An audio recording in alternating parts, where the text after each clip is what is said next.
Bueno, ¿se escucha? Sí. Ok. Buenos días. Mi nombre es Adriana Mixel Ruiz Delgado. Soy residente de primer año de la especialidad de Radiología e Imagen en el Hospital Universitario en Monterrey, Nuevo León. Para esta clase, que es de isquemia intestinal, mis maestros asesores son el doctor Matías Salinas Chapa y el doctor Adrián Antonio Negreros Osuna. Ok.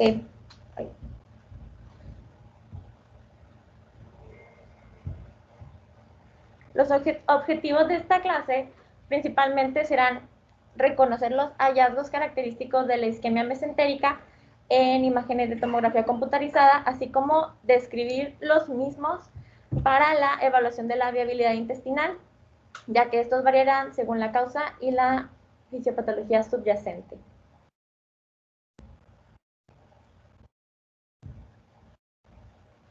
Comenzaré haciendo un recordatorio de la anatomía vascular mesentérica. El tracto gastrointestinal es principalmente irrigado por ramas de la aorta abdominal. Tenemos tres de estas. La primera es el tronco celíaco, que se origina a nivel de la cara anterior de la aorta abdominal, a nivel de las vértebras de T12, entre T12 y L1. Tenemos también la arteria mesentérica superior, que esta también sale de la cara anterior de la aorta abdominal a nivel de L1, L2. Y la arteria mesentérica inferior, que esta también es de la cara anterior de la aorta abdominal a nivel de L3, L4. Perdón. Estas arterias irrigan pues el tracto gastrointestinal. La arteria del tronco celíaco, esta tiene tres ramas. Su principal o más grande sería la esplénica, que tiene un curso tortuoso en la cara postero superior del páncreas hasta llegar al vaso para irrigarlo. También tenemos la arteria gástrica izquierda, que tiene un curso ascendente para irse a la curvatura menor del estómago e irrigarlo. Y hacia la derecha tenemos la hepática común, que se va a dividir en múltiples ramas para ir a irrigar al hígado y al páncreas y al duodeno. En cuanto a la mesentérica superior, tenemos que esta va a pasar por detrás de la vena esplénica y detrás del cuello del páncreas. De ahí nos va a dar diversas ramas. Hacia la derecha nos va a dar la pancreático duodenal inferior. También nos va a dar ramas yeyunales e ileales, la ileocólica y la cólica derecha y la cólica media, que en este esquema pues no aparece. En este esquema ya podemos ver la arteria mesentérica inferior, que es esta que estoy señalando aquí, la cual nos va a dar la cólica izquierda, que esta se va a dirigir para irrigar el ángulo esplénico del colon y el colon descendente. También nos va a dar ramas sigmoideas y ramas para irrigar los 2/3 superiores del recto, que son la arteria rectal superior.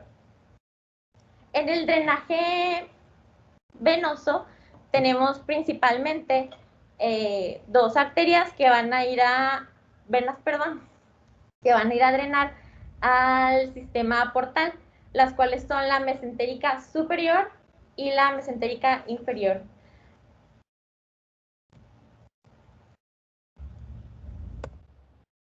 Bueno, aquí tengo un video, pero no sé si corra. A ver. Ok, sí. Esta es una tomografía contrastada en cortes axiales, de la cual quería demostrar cómo podríamos ver estas arterias que les acabo de describir al momento de estar revisando pues la tomografía. Ay, pero creo que no lo puedo regresar. No.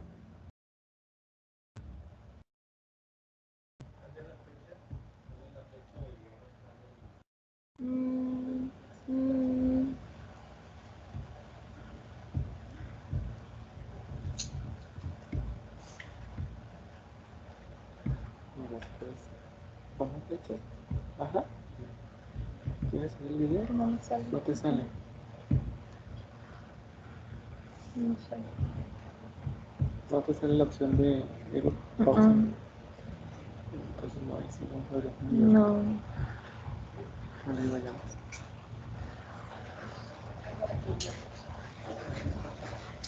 No me sale la flecha. ¿Este no se primero? ¿Estás así? Pues no sale la No barrita. sale la barrita abajo. No. No, pues quién sabe, la verdad. No te puedo ayudar. No, pues quién sabe.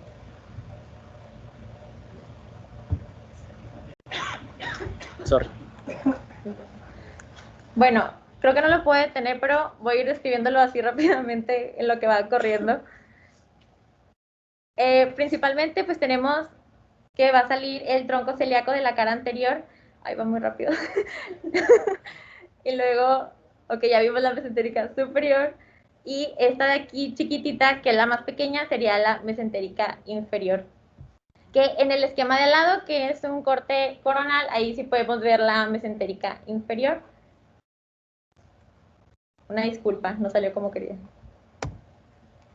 Bueno, también tenemos otras arterias que en este caso de en los casos de los pacientes que presentan isquemia intestinal, podemos encontrar algunas veces anastomosis entre los distintos vasos mesentéricos que van a servir como colaterales y van a impedir que el flujo sanguíneo sea disminuido. Bueno, cuando el flujo sanguíneo está disminuido, pues que vayan a prevenir a lo mejor un infarto intestinal.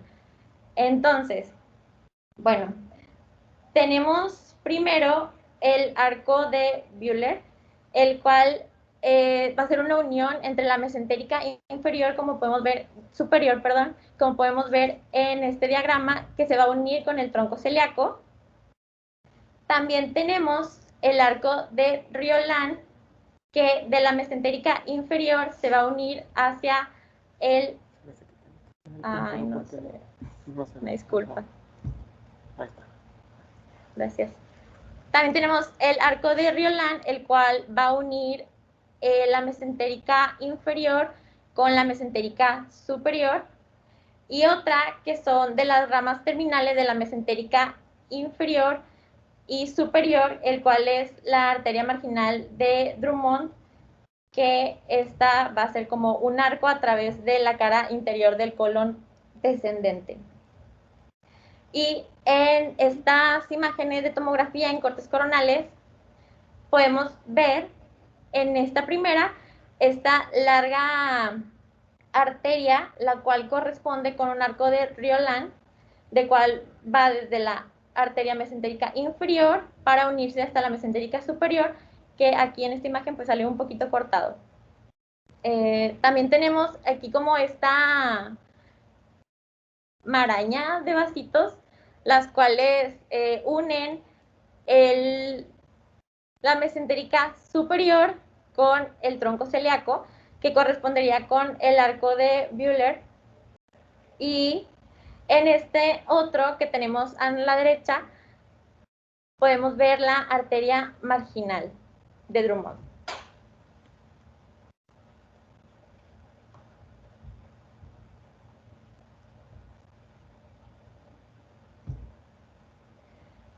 Para el estudio de la isquemia intestinal, la prueba de imagen de primera línea es la angiotomografía computarizada, la cual debe realizarse con secciones finas, deformación multiplanar y en una representación tridimensional. Esto también nos va a ayudar a excluir otras causas de dolor abdominal agudo, ya que el cuadro clínico pues no es siempre muy característico o se puede confundir con otras patologías de abdomen agudo. Bueno, se va a administrar alrededor de 100 a 150 mililitros de material de contraste yodado a una velocidad de 2.5 a 4 mililitros y vamos a tener que realizar una tomografía no contrastada, ya que esta nos puede servir para identificar en casos en que la pared intestinal presente alguna hemorragia.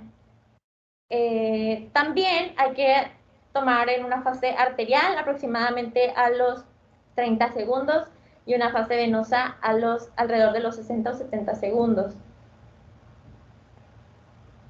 También cabe recordar que las imágenes en sagital nos pueden servir para ver el origen de las arterias mesentéricas en dado caso que sospechemos de patología trombótica o embólica, nos puedan orientar un poquito más de dónde viene esta lesión. Y las imágenes coronales y la reconstrucción de proyección de máxima intensidad, esta nos va a permitir también visualizar la anatomía vascular, que es principalmente lo lesionado en esta patología, además del intestino, de la pared intestinal. Y bueno, este es un caso de un masculino de 45 años con dolor abdominal generalizado y distensión abdominal de 6 horas de evolución. Bueno, aquí podemos ver a nivel de la pared intestinal cómo se ve edematosa, además de borramiento de los planos grasos, a comparación de este lado que la pared intestinal se ve conservada o respetada.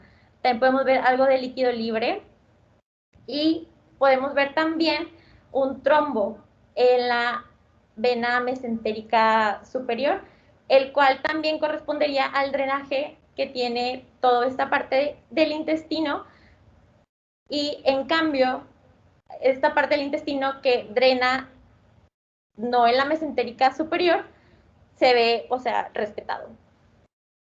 Tenemos los mismos hallazgos aquí, y en esta imagen que sigue, aquí es lo que les estaba explicando, cómo se ve la diferenciación entre una parte del intestino que está, pues, respetado y la que no.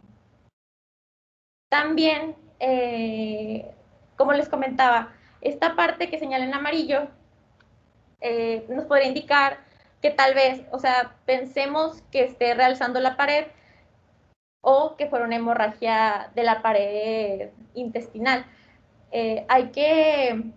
Por eso les recordaba que es importante tomar una tomografía simple para reconocer estos hallazgos. Bueno, ya entrando en el tema, se define como al compromiso vascular del intestino y su mesenterio, que en un contexto agudo tiene una mortalidad elevada, aproximadamente del 60 al 80%, si no es tratado a tiempo. Es más frecuente que sea de causa súbita o aguda que una crónica. Y pues bueno, dentro de la fisiopatología tenemos que es cualquier alteración que provoque una reducción del flujo sanguíneo y de los metabolitos hacia el intestino, como puede ser una hipotensión generalizada, hipoxemia o sepsis, así como una oclusión arterial, una obstrucción intestinal o una obstrucción del drenaje venoso. También la gravedad de la lesión va a depender de la magnitud de la reducción del flujo sanguíneo, el número de vasos implicados, la duración de la isquemia y el desarrollo de la circulación colateral. Tenemos una cascada de eventos que podemos predecir en cuanto a los hallazgos que podemos encontrar en la tomografía. Puede empezar desde una necrosis de la pared intestinal o desde algo leve como un edema de la submucosa. Después podríamos ver también proliferación de las bacterias en la pared intestinal que liberan gas en la pared, que eso se conoce como neumatosis.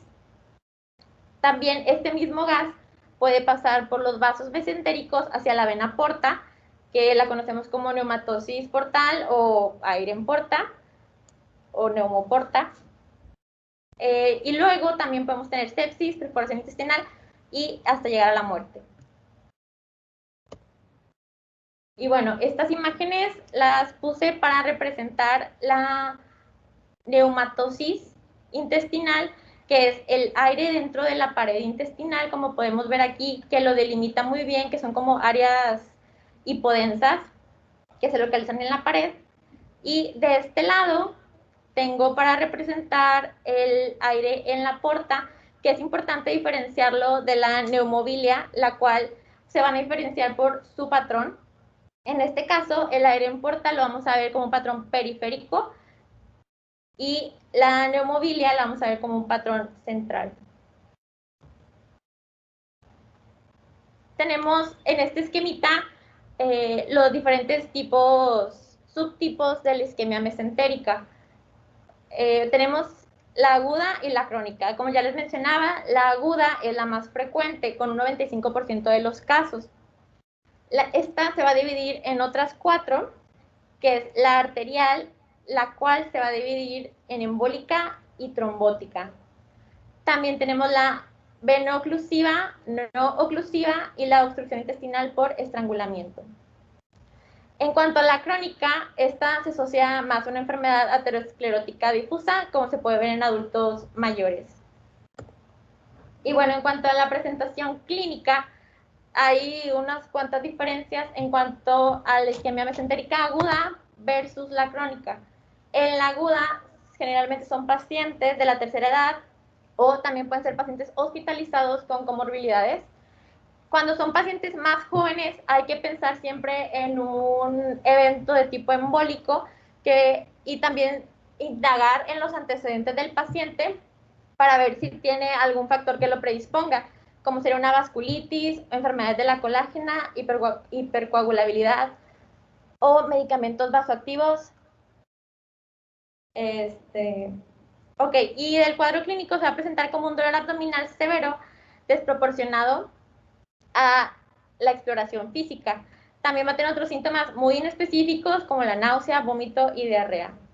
En cuanto a la crónica, son pacientes de la sexta década de la vida, fumadores, y el 50% tiene antecedentes de enfermedad vascular periférica o enfermedad arterial coronaria. Esta se va a presentar como calambres abdominales sordos postprandiales que duran de 1 a 2 horas, que esto se va a deber a al suministro insuficiente de la sangre para poder satisfacer las demandas de la digestión. Además pueden tener aversión a la comida, saciedad precoz, pérdida de peso involuntaria, náuseas, vómitos y diarrea. La verdad es que los síntomas son muy inespecíficos y se puede confundir con cualquier otro dato de abdomen agudo. Entonces, por eso es importante pues una historia clínica bien hecha. Bueno, voy a hablar un poco de los hallazgos en tomografía generales. Estos pueden ser muy inespecíficos, pueden ser causados por alguna otra patología y también dependiendo de los hallazgos, estos nos pueden indicar la gravedad de la enfermedad, como más adelante les voy a mencionar. Principalmente tenemos el engrosamiento de la pared intestinal, que este puede estar causado por edema, por hemorragia o una infección asociada. Como podemos ver en estas imágenes de tomografía axial, vemos cómo está la pared intestinal engrosada con un aspecto de diana o de halo. También se puede ver acá cómo realza al contraste. También es importante recordar que una pared intestinal con una alta atenuación en una TAC no contrastada puede indicar un infarto hemorrágico, como ya les había mencionado. También la pared intestinal con alta atenuación en una tomografía con contraste puede ser un hallazgo causado por congestión o reperfusión ya después de que haya un tratamiento o haya pasado el tiempo.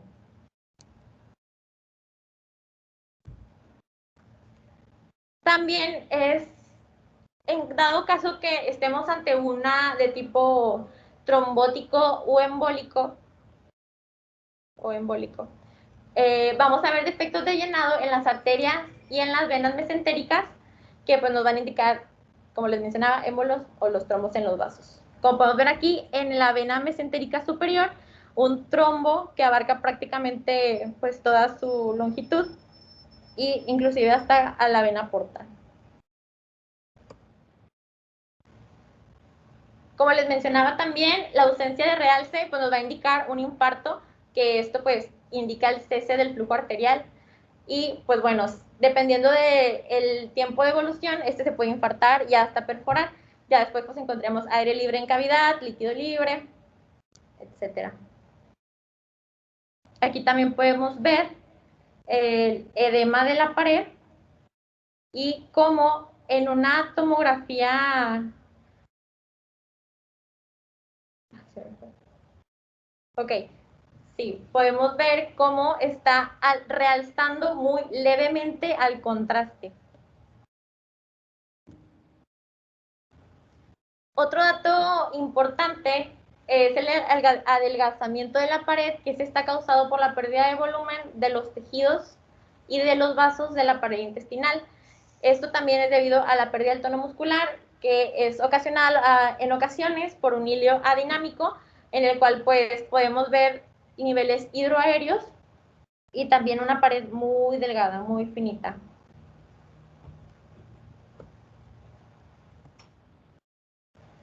También podemos ver el borramiento de la grasa mesentérica asociado a citis o líquido peritoneal libre. También podemos ver la neumatosis, como ya les había mencionado, gas portomesentérico o gas libre, ya que nos indicará una perforación. Y bueno, ahora voy a pasar a los subtipos de la isquemia mesentérica. Vamos a revisar uno por uno. La primera es la de tipo oclusiva arterial, que esta es la causa más común de isquemia mesentérica aguda, con un 60 a un 85% de los casos, que como les mencionaba, se va a dividir en embólica y trombótica, principalmente, aunque también podemos tener una disección arterial o vasculitis. En este caso vamos a ver el defecto de llenado en el lumen, como podemos ver aquí, y acá también, donde está señalando la flechita, la pared puede estar delgada, sin edema o hemorragia, y también puede haber una disminución del realce a la administración de contraste. Este es un caso de nuestro centro. Se trata de un masculino de 46 años que acude por dolor abdominal severo en epigastrio de 2 horas de evolución, que se acompaña de náusea y vómito. Bueno, tenemos varios cortes axiales de tomografía computarizada contrastada, en la cual en la primera imagen podemos ver que nos llama la atención aire en el hígado, lo cual puede corresponder con una neumoporta. En el siguiente corte, ya un poquito más inferior, podemos ver cómo la vena porta tiene gas. Se alcanza a ver un puntito donde se ve el gas. Este paciente también tenía una pancreatitis, como pueden ver, y más en el corte de al lado tenemos también el borramiento de los planos grasos. En este corte podemos ver ya las asas dilatadas un poco con niveles hidroaéreos e inclusive pues alcanzamos a ver algo de neumatosis intestinal.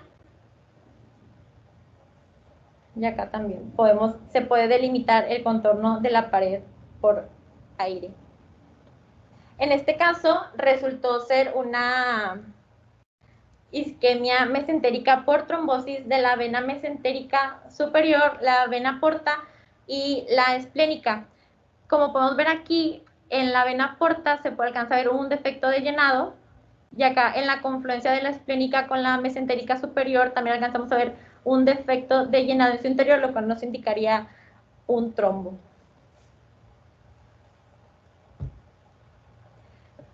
Entonces, la isquemia mesentérica de tipo veno-oclusiva es aproximadamente del 5 al 15% de los casos, es más frecuente en pacientes jóvenes con factores de riesgo como hipercoagulabilidad, hipertensión portal y cirugías recientes.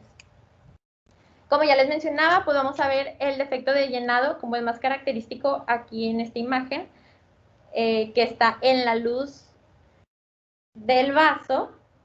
Podemos llegar a ver venas incurgitadas, trombosis sincrónica de la vena esplénica y portal, como vimos en el caso anterior, y un engrosamiento de la pared en patrón en diana o halo, como ya lo habíamos visto, y borramiento de la grasa y líquido libre. Tenemos otro caso de nuestro centro. Este es un masculino de 82 años de edad que pues no conocemos mucho de sus antecedentes, pero tenemos estas imágenes de tomografía en cortes axiales contrastada, en la cual también tenemos, como en el caso del paciente anterior, aire en el sistema portal. Inclusive aquí se alcanza a ver mejor cómo hay aire en la porta. Y también vemos una pues distensión del estómago muy grande. Y en los cortes más inferiores llama la atención la vena cava inferior, que se ve colapsada, como podemos ver en esta imagen y en esta otra. También llama la atención que los riñones no están captando contraste, lo cual pues nos haría llamar la atención. En este caso, el paciente presentaba una isquemia mesentérica por hipovolemia, que pues es también uno de los diagnósticos diferenciales de la no oclusiva. En este caso se presenta del 15 al 30% de los casos de isquemia mesentérica aguda, que como les mencionaba, esto puede ser el resultado de cualquier causa que resulte en hipoperfusión sistémica, como una falla cardíaca, un shock cardiogénico, hemodiálisis, hipovolemia, choque séptico, trauma, insuficiencia aórtica o inclusive una cirugía cardíaca reciente. Vamos a ver un estrechamiento de las arterias mesentéricas, como podemos ver en esta imagen, que el calibre está disminuido. También podemos buscar infartos esplénicos, hepáticos y renales, como en el caso anterior, que pues no era un infarto tal cual, pero nos llamaba la atención que no estaban captando el contraste los riñones.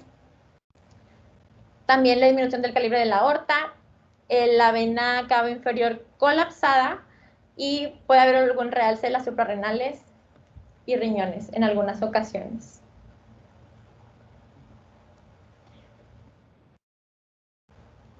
Este es otro caso de nuestro centro. Este es un masculino de 29 años con hematoquesia, el cual podemos ver edema de la submucosa con borramiento de la grasa del intestino. También nos llama la atención que aquí se alcanza a ver un defecto en la pared abdominal, y acá ya es más notorio, que es un corte más abajo, que nos llama la atención este defecto, que correspondería con una hernia inguinal directa, ya que se localiza lateral a los vasos epigástricos inferiores. Y ya en el corte coronal podemos ver cómo tiene contenido intestinal y de grasa mesentérica. En este caso resultó una hernia inguinal indirecta del lado derecho, que nos tenía datos sugestivos de isquemia intestinal a nivel del ilion distal. Entonces también tenemos la obstrucción intestinal por estrangulamiento, que esta se va a definir como la isquemia o infarto de un asa obstruida.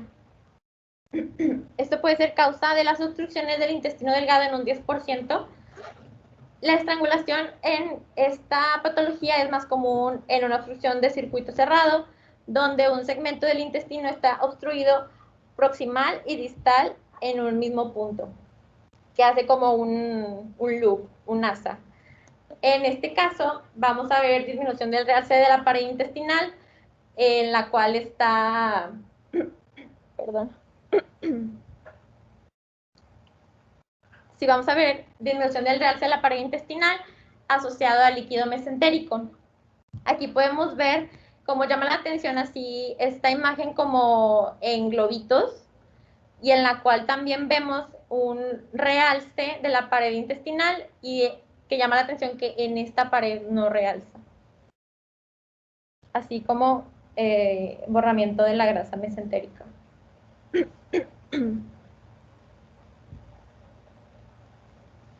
La isquemia mesentérica crónica también a veces la llaman angina intestinal, que esta es el resultado de una estenosis crónica o una oclusión de dos o más arterias mesentéricas. Casi siempre es secundaria a aterosclerosis, y también puede estar asociada, pero es menos frecuente, a displasia fibromuscular, vasculitis, como la enfermedad de Buerger o arteritis de Takayasu, o una hiperplasia intimal postquirúrgica. En este caso, vamos a encontrar las placas arteriales mesentéricas estenóticas u oclusivas y pasos colaterales prominentes. Como podemos ver aquí, se pueden ver los vasos que están haciendo como colaterales y son más prominentes. Perdón. Y bueno, en cuanto al tratamiento, este va a depender de la viabilidad de la pared intestinal o del intestino. Entonces vamos a separarlo en dos, que puede ser una restauración quirúrgica del flujo sanguíneo mesentérico con resección del intestino que ya no es funcional, que está necrótico, o también podemos tener un tratamiento endovascular en los casos en los que la isquemia intestinal es reversible y no necesita una cirugía abierta. La técnica más sencilla es una trombólisis dirigida por catéter, en la cual se puede infundir un agente trombolítico a través de un catéter colocado en el vaso ocluido. En este caso, tenemos un émbolo, aquí donde señala esta flechita, en la arteria mesentérica superior, y también podemos ver algunas colaterales. Y en esta otra imagen de sustracción digital, de angiografía por sustracción digital, donde ya se ve reperfundido después de la revascularización con el tratamiento endovascular de trombectomía asociado a trombólisis. También son importantes ya al momento de decidir el tratamiento que le vamos a dar al paciente, si este es candidato a un tratamiento endovascular, considerar las contraindicaciones absolutas y relativas para el tratamiento trombolítico, que las absolutas serían tumores del sistema nervioso central, un EBC hemorrágico reciente, una hemorragia gastrointestinal o una hipertensión no controlada. Dentro de las relativas tenemos el embarazo, antecedentes remotos de cirugía gastrointestinal y cirugía mayor reciente. Algunos inconvenientes de la trombólisis dirigida por catéter son el tiempo de tratamiento, que es relativamente largo, y la alta dosis del agente trombolítico. Durante el tratamiento podría suceder o alguna isquemia intestinal reversible que puede evolucionar hacia un infarto.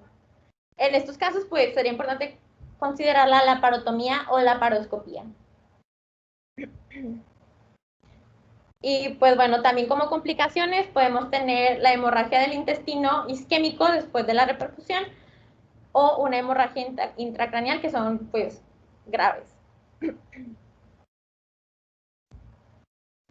Y bueno, como conclusiones, pues bueno, la isquemia mesentérica pues es difícil de diagnosticar y se requiere de un grado alto de sospecha clínica y radiológica, por lo que es importante tener una historia clínica completa del paciente, sus antecedentes, y también un enfoque sistemático basado en la anatomía para interpretar la angiografía por tomografía, que en casos de sospecha de isquemia mesentérica nos puede garantizar una evaluación exhaustiva sin que se nos pase algún detallito, ya que los hallazgos pueden llegar a ser sutiles, y pues también tener un diagnóstico temprano para el tratamiento del paciente, para reperfundir el intestino y no llegar a una resección quirúrgica.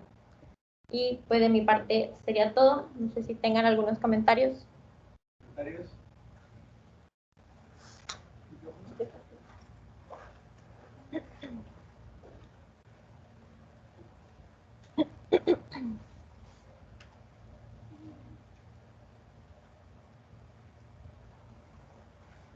Muchas gracias, Mitzi, por tu clase, muy bien preparada. Yo nada más quería agregar un par de comentarios. Es importante recordar que no siempre vamos a tener los casos así tan representativos como los que nos presentó Mitzi el día de hoy. Muchas veces vamos a tener hallazgos sutiles, a lo mejor por una presentación temprana, y pues esto ahí es donde va a entrar nuestro nuestro trabajo o nuestro aporte para el paciente. Por ejemplo, cuando tengamos a lo mejor alguna zona focal de neumatosis, pues siempre, y no vemos algún otro hallazgo más, siempre es importante corroborar nuestra sospecha o con nuestro diagnóstico diferencial, como lo es la pseudoneumatosis intestinal, ya que esta, pues, ¿cómo la vamos a ver? Bueno, esta va a ser la presencia de gas atrapado entre el contenido fecal y la pared de la mucosa del intestino. Entonces, y usualmente eso va a tener una localización típica a nivel del ciego y colon ascendente predominantemente, y usualmente tampoco se va a continuar más allá de un nivel gas líquido o gas y contenido fecal. Más allá de ese nivel usualmente ya no se presenta. Contrario a la neumatosis intestinal, que como ya bien nos mencionó Mitchell, pues es la presencia de gas en la pared intestinal que va a estar disecando la pared y va a estar delimitada por una línea de perdencia que va a corresponder con la mucosa intestinal, y esta pues va a ser de una localización muy variable dependiendo de pues, lo que esté afectado. Puede ser tanto en colon como en intestino delgado, en cualquier lugar.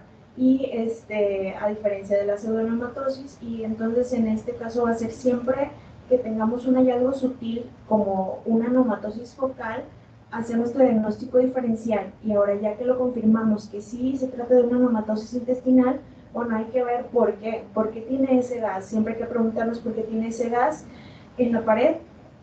Y, o por ejemplo, también si tenemos una zona focal de hipoperfusión o que vemos una captación anormal en el realce de la mucosa intestinal focal, pues siempre corroborar con algunos otros datos, como ya lo mencionó Mitchell: borramiento de la grasa, edema submucoso, edema en el mesenterio.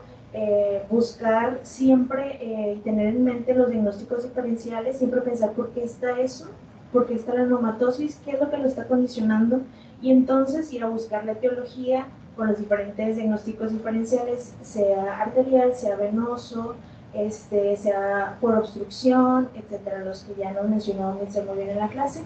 ¿Y por qué tenemos que tener en cuenta todo esto? Pues porque esto nos va a modificar la conducta de los pacientes. Entonces siempre tener como el abordaje sistematizado, como bien lo mencionó Mitchell, y siempre, nunca olvidar revisar la parte vascular de los estudios de tomografía, siempre, que sea parte de su sistema de visualizar los estudios, independientemente de la razón por la que se le haya pedido la sospecha diagnóstica por la que venga este paciente.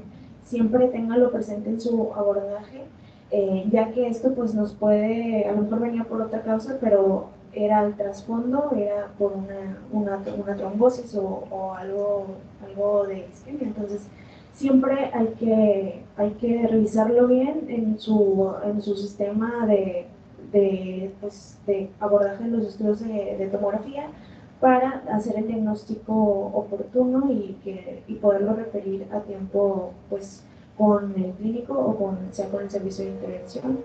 Y pues nada más, muchas gracias. Sí, nada más como recordatorio, siempre tengan presente que el protocolo que se va a indicar con los técnicos va a ser en función de la sospecha clínica. Y sí, entendemos que la isquemia mesentérica van a ser síntomas muy vagos, muy específicos, vamos a escuchar otra cosa. Pero si realmente, hay veces que sí, los cirujanos dicen, quiero descartar deliberadamente esto, no se les olvide que en sí la planeación de la fase arterial debe de ser, debe abarcar lo que abarcaremos también en la fase venosa. Entonces, para que no haya esas partes del intestino, o por lo tanto esas partes de la irrigación arterial, que nos estemos comiendo, estemos obviando, si es que hacemos el protocolo arterial típico que hacemos en la mayoría de los casos. Entonces, siempre, no solamente en este caso, sino en todos, poner atención en que la sospecha clínica es la que va a condicionar el protocolo que vamos a usar, y puntualizando en este caso, pues eso de aumentar en la fase arterial. Una de las cosas más importantes, que ya lo dijo Aurora, pero lo quiero recalcar, es siempre chequen en todos los estudios de tomografía los vasos. No sé por qué, pero a muchos se les pasa checar, se centran más en el hígado y en los riñones, digo que también es muy importante, pero ya sea que antes o en el sistema que ustedes utilicen para ver el estudio, lo vean desde antes o después, como que ustedes quieran, pero es importante que lo vean porque si han pasado patologías, y estas son patologías muy importantes para el paciente, porque si no tiene el adecuado tratamiento inmediato, pues puede tener, o sea, puede conllevar a la muerte. Entonces siempre chequen por favor los vasos y obviamente chequenlos en la fase que es adecuada para verlos, el arterial en el arterial y lo venoso en el venoso. Es una patología que tiene una alta morbilidad y mortalidad. Entonces, cuando hacemos una tomografía con un paciente con sospecha de isquemia intestinal, debemos tener en cuenta que la irrigación del intestino delgado, el 25% del gasto cardíaco va al intestino. Y cuando el paciente está en etapa de digestión, hasta el 35% del gasto cardíaco va al intestino.